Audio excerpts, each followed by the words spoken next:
जय हिंद दोस्तों। आप सभी लोगों का स्वागत है मेरे YouTube चैनल विजय कुमार बर्नवाल पे। जैसा कि आप लोग जानते हैं, महापुरुषों की जीवनी की श्रृंखला में बनाता हूँ। उसी श्रृंखला में एक बहुत बड़े महापुरुष हैं, उनकी ये जीवनी और उनकी जीवनी पे केस स्टडी है। इस महापुरुष का एक प्रथम बहुत ही प्रसिद्ध वाक्य जो मुझे बहुत प्रिय है, शिक्षा शेरनी का दूध है, जो पिएगा वही दहाड़ेगा। मतलब क्या है कि शिक्षा ग्रहण करेगा, अपनी बात को कहीं भी सदन में, राष्ट्रीय और अंतर्राष्ट्रीय स्तर पे बड़े सलीके से, बड़े तरीके से वो रख सकता है। कोई उसे अनावश्यक रूप से दबाव में या भ्रम में नहीं रख सकता है। मैं बात कर रहा हूँ बाला साहब भीमराव अंबेडकर जी की। मैं जानता हूँ और आप लोग भी जानते हैं कि इनको क्लास में बैठने तक का स्थान नहीं दिया जाता था, नल पे पानी पीने का स्थान नहीं दिया जाता था। और इस व्यक्ति ने जितनी कहा जाए उतने कष्टों को, इस महान व्यक्ति ने महान कष्टों को झेलते हुए, अपने सीने में दुख दर्द को छिपाए हुए भारत इतनी शिक्षा ग्रहण की कि लोगों ने खुद कहा कि भाई साहब आप प्रारूप कमेटी में बनाइए, संविधान लिखने का कार्य आप लीजिए और आपको हम चेयरपर्सन बनाते हैं। मैं बात कर रहा हूँ डॉक्टर भीमराव अंबेडकर जी की। पहले थोड़ा सा जीवन क्रम को देखते हैं, फिर ये कार्यों को देखते हैं और इनकी प्रसिद्धि और शिक्षा। और एक बात आप लोग महसूस करेंगे, इनके जीवन वृत्तांत को और इनके कार्यों को देख करके एक शिक्षा में कितनी ताकत होती है। शिक्षा में कितनी ताकत होती है। जिस बच्चे को कभी पानी पीने का अधिकार नहीं था, उस बच्चे ने भारत का संविधान बना कर रख दिया और उस बच्चे को इतना बड़ा महामानव बना कि विश्व का सबसे बड़ा विद्वान व्यक्ति का एक उपाधि दी गई। आइए देखते हैं। इनका पूरा नाम भीमराव रामजी अंबेडकर था। प्रेम से इनको बाला साहब अंबेडकर भी कहते हैं। जन्म इनका 14 अप्रैल 1891 में हुआ, मध्य प्रांत में, क्योंकि उस समय महाराष्ट्र, मुंबई और मध्य प्रदेश एक ही प्रांत में आते थे। पिता का नाम रामजी सतपाल था, माता का नाम भीमाबाई था। जल्दी इनकी माता की मृत्यु हो गई और इनका देख रेख और लालन पालन इनकी बुआ जी ने किया था। इनकी पत्नी का नाम रमाबाई अंबेडकर था। 1906 में बाला साहब से इनकी शादी, उसमें बाला साहब की उम्र मात्र 15 वर्ष की थी, क्योंकि अल्पायु में उस समय शादियां होती थी। और इनका स्वर्गवास 1935 में हो गया। 1948 में सविता अंबेडकर जी से इनका दूसरा विवाह हुआ, जो 1956 तक इनके साथ रही। 56 में बाला साहब का स्वर्गवास हो गया। जबकि सविता अंबेडकर का मृत्यु या स्वर्गवास 2003 में हुआ। अंबेडकर जी को जब 1990 में भारत रत्न दिया गया, तो भारत रत्न सविता अंबेडकर जी ने स्वीकार किया था। इनकी शिक्षा देखते हैं और ये देखते हैं कितने डिफरेंट वैरायटी की इन्होंने शिक्षा ली थी। शिक्षा मुंबई विश्वविद्यालय से उन्होंने बीए किया, बैचलर ऑफ आर्ट्स, ठीक है। कोलंबिया विश्वविद्यालय से एमए किया, पीएचडी किया, एमएडी किया। मतलब यहाँ पे लॉ की पढ़ाई चल रही। अब फिर देखिए, लंदन स्कूल ऑफ इकोनॉमिक्स में इन्होंने एमएससी किया, लीजिए, पीएचडी किया और बीएससी किया। साइंस की सबसे बड़ी डिग्री डॉक्टर ऑफ साइंस है। और इन्होंने लंदन स्कूल ऑफ इकोनॉमिक्स से पीएचडी करने के बाद काफी सम्मान इनको मिला था। ग्रेज इन बैरिस्टर लॉ भी इन्होंने किया। और इतनी पकड़ थी इनको विषय में, अर्थशास्त्र, साथ साथ ही इन्होंने लॉ की बहुत अच्छी जानकारी थी। संविधान लिखने से पहले 60 देशों का इन्होंने संविधान थॉरोली स्टडी किया था। इनका दो प्रसिद्ध वाक्य जो मुझे बहुत प्रिय है, ये कहते थे, मैं किसी राष्ट्र की उन्नति का जो मेरा पैमाना है, वहां की महिलाएं कितनी विकसित है, कितनी उन्नति की है। दबे कुचले वर्ग में दलित, दमित, शोषित वर्ग के नेता होने के साथ साथ ये महिलाओं के विकास के घोर समर्थक थे। संविधान प्रदत्त महिलाओं को जो भी अधिकार मिला हुआ है, ये बाला साहब अंबेडकर जी का देन है। अब इनका दूसरा वाक्य, संविधान चाहे जितना अच्छा हो, अगर लागू करने वाले लोग अच्छे नहीं होंगे तो वह मतलब संविधान गलत सिद्ध होगा। एग्जीक्यूटिव अथॉरिटी अगर अच्छी होगी तो बढ़िया से फॉलो कराएगी, अच्छे रूल बनाएगी, संविधान के लॉ को फॉलो करेगी, आर्टिकल को फॉलो करेगी। अच्छी नहीं होगी तो मिसयूज करेगी। अब संविधान सभा जब बनना शुरू हुआ, संविधान सभा में बहुत सारी समितियां थी, जैसे अल्पसंख्यक समिति थी, प्रांतीय समिति थी और तमाम तरह की समितियां। उसमें एक संविधान की प्रारूप समिति भी बनी, जिसमें संविधान को लिखने का कार्य इनको दिया गया। इनके अलावा 6 लोग और भी थे, ये चेयरपर्सन थे।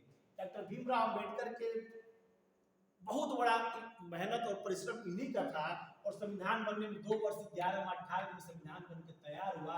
और संविधान बनने में 64 लाख रुपए खर्च हुए। और संविधान में जो इस समय का प्राविधान है, 395 अनुच्छेद है, 22 भाग है, 6 मूल अधिकार है, 12 अनुसूचियां हैं और 11 मूल कर्तव्य हैं। इतना मोटा मोटा खाका आपको याद होना चाहिए, आना चाहिए। अपना इस देश का संविधान है, अनुच्छेद 17 के तहत अनटचेबिलिटी है, अस्पृश्यता को समाप्त किया गया, जो इसके बहुत शिकार डॉक्टर अम्बेडकर जी थे, इसको समाप्त कर दिया गया। और हिंदू बिल, कोड बिल जो लाए थे, उसके लिए काफी दबाव और तनाव को झेला था, और महिलाओं को एक बहुत बड़ा अधिकार इन्होंने दिया।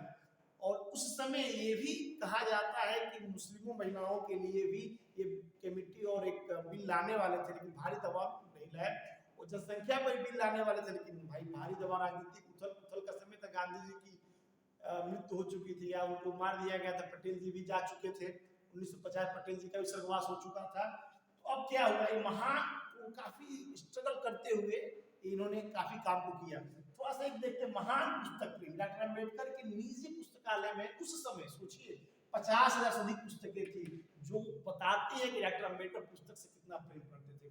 वो कहते थे किसी भी बेटा बेटी और पत्नी से भी प्रिय मुझे मेरी पुस्तकें हैं। उनकी पुस्तकें जो 50,000 थी, 50,000 पुस्तकों पे कहीं ना कहीं अंडरलाइन है, कहीं पेज बुने हुए थे आर्टिकल का, उन्होंने पढ़ करके उसको सेलेक्ट करके अपने लाइब्रेरी में रखा था। उस समय एशिया की सबसे बड़ी लाइब्रेरी इनकी थी। ये हम लोग के लिए बहुत ही गौरव की बात है। इनको 11 भाषाओं का ज्ञान था। इस मनीषी को 11 भाषाओं का ज्ञान था। महामानव 11 भाषा में पढ़ लिख समझ सकते थे। इनकी लिखित पुस्तक, इन्होंने तो 50 से अधिक पुस्तकें लिखी है। मोटा मोटा 2-3 का मैं उल्लेख कर दे रहा हूं। मैं जाति का उच्छेद या समापन, रुपए की समस्या आदि 50 से अधिक पुस्तकें लिखी थी। इन्हीं किताब की अवधारणा से 1935 में RBI, reserve bank of India की स्थापना हुई। वो किताब कौन सा था, मैं यहाँ जिक्र किया हूँ, द प्रॉब्लम ऑफ रूपी, its origin and solution. The problem of रूपी, इट्स ओरिजिन एंड सॉल्यूशन को इन्होंने बहुत ही अच्छे तरीके से हिल्टन यंग कमीशन के सामने रखा। तो उन्होंने कहा कि इस पे एक बहुत अच्छा एक केंद्रीकृत बैंक बनना चाहिए। उस समय 1935 में बना बैंक कलकत्ता में, यानी इस समय कोलकाता में बना था, बाद में उसको मुंबई शिफ्ट किया गया। 1949 में भारत सरकार इसको अपने अंडर में लेकर के कार्य योजना बनाना शुरू कर दी। अब यहाँ पे देखिए, ये स्वतंत्र भारत के प्रथम कानून एवं न्याय मंत्री थे। जिस व्यक्ति को कभी क्लास में बैठने नहीं दिया जाता था कि भाई आप अछूत हैं, दलित हैं, वह व्यक्ति भारत का ही प्रथम कानून और न्याय मंत्री बनता है, न्याय दिलाने वाला मंत्री बनता है। ये आप महसूस कर सकते हैं कि शिक्षा में कितनी ताकत है, जो ये सिद्ध करती है कि एक अदना और एक दलित और एक दलित बच्चा भी यहाँ तक बन सकता है। तो आज के परिवेश में कोई किसी का बहाना नहीं चलेगा।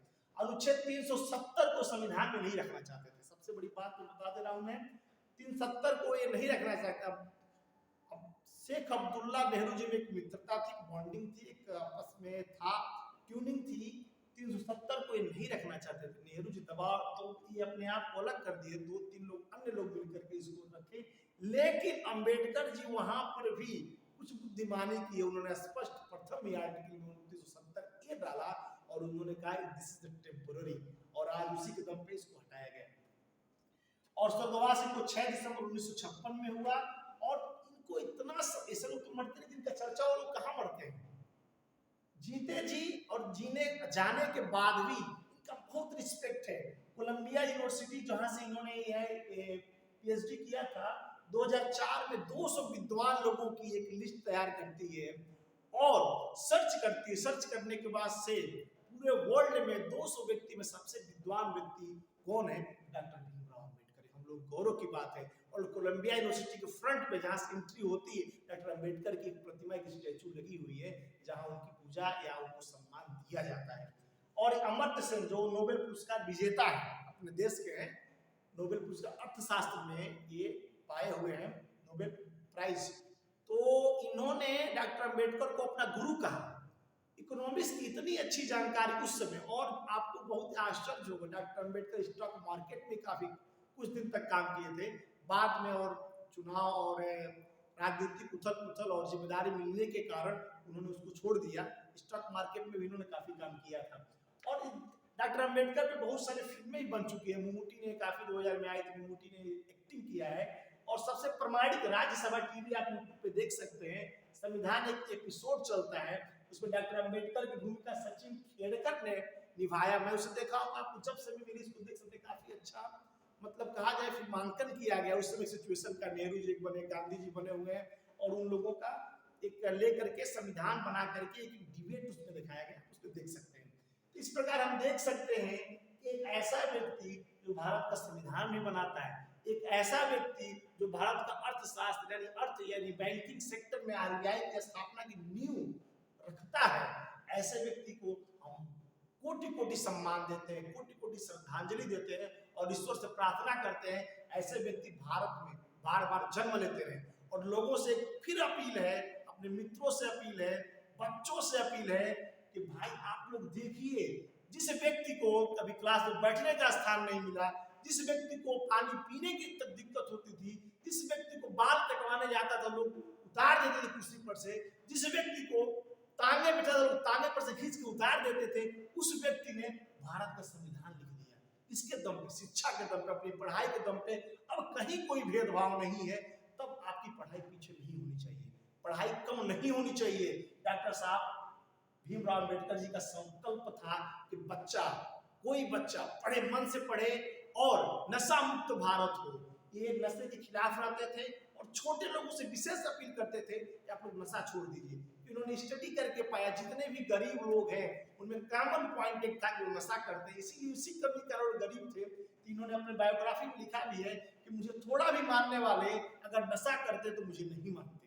ये सबसे अपील है कि नशा छोड़ने का आज के दिन संकल्प लेंगे और पढ़ने का, आज से पढ़ने। डॉक्टर अम्बेडकर के डाइनिंग टेबल पे, खाने के टेबल पे, सोने जाते हैं वहां पे भी 2-3 किताबें हमेशा उनके साथ रहती थी और जाते थे। डॉक्टर अम्बेडकर का एक वाक्य ये भी था कि जीवन लंबा नहीं, जीवन महान होना चाहिए। इस महान व्यक्ति को, इस महामानव को हम लोग सम्मान देते हैं और श्रद्धांजलि ज्ञापित करते हैं और कोशिश करते हैं कि पच्चीनों में हम लोग चल सकें। और तार्किक दृष्टिकोण पैदा करने के लिए संविधान में एक साइंटिफिक टेम्परामेंट शब्द जोड़ा गया, इसीलिए कि हमारे पास एक तार्किक दृष्टिकोण डेवलप हो कि हमें कोई बेवकूफ न बना पाए, हमें कोई ठग न पाए, हमें जाति धर्म के नाम पे कोई उल्लू सीधा कर न पाए। इसीलिए संविधान में इन्होंने टर्म डाला है कि साइंटिफिक टेम्परामेंट, एक वैज्ञानिक सोच, एक वैज्ञानिक अप्रोच होनी चाहिए चीजों को समझने के लिए, चीजों को जानने के लिए, और उस तरह से आप बेहतर डेवलपमेंट करेंगे। संविधान में बहुत सारे आर्टिकल, अनुच्छेद है जिसके तहत इन्होंने एक देश को एक मजबूत व्यवस्था दी है। अनुच्छेद 32 को एक कहते थे भारतीय संविधान की आत्मा है, संवैधानिक विचारों का एक अनुच्छेद है जिसके तहत कहीं कोई जिसके अधिकार का हनन हो, इसके तहत 32 के तहत हाई कोर्ट या सुप्रीम कोर्ट जा सकता है। तमाम लोग जाते भी हैं, आज भी कोई वैकेंसी फंसती है तो बच्चे कोर्ट में जाते हैं, क्योंकि संविधान हमारा, संविधान का संरक्षक सुप्रीम कोर्ट है। संविधान की कहीं कुछ भी हनन होगा, कहीं कुछ भी क्षति होगी, आप सुप्रीम कोर्ट जा सकते हैं, उसकी व्याख्या संविधान के तहत ही होगी जिस मामले में आप गए हैं। इस प्रकार देख सकते हैं कि संविधान देने के कारण अपने देश में संविधान लागू हुआ। और एक बात और गौर करने वाली बात, एक ही साथ एक देश और आजाद हुआ, भारत और पाकिस्तान। नियति को यही मंजूर था, देश का बंटवारा हुआ। और आपको जान के आश्चर्य होगा, पाकिस्तान का संविधान 1973 में लागू हुआ, जहां अपने देश का संविधान 1950 में लागू हुआ, पाकिस्तान का संविधान 1973 में लागू हुआ। आज देखिए पाकिस्तान की स्थिति क्या है, भुखमरी के कगार पे, चीनी वहां 150 रुपए किलो है, लोग त्राही त्राही कर रहे हैं। अपने देश में देखिए कुछ व्यवस्था काफी बेहतर होती जा रही है, थोड़ी बहुत जो कमी हुई धीरे धीरे दूर ही हो जाएगी। तो इस महामानव को हम धन्यवाद देते हैं और ईश्वर से प्रार्थना करते हैं ऐसे महापुरुष, ऐसे महामानव बार बार अपने देश में जन्म लेते रहे। धन्यवाद। जय हिंद।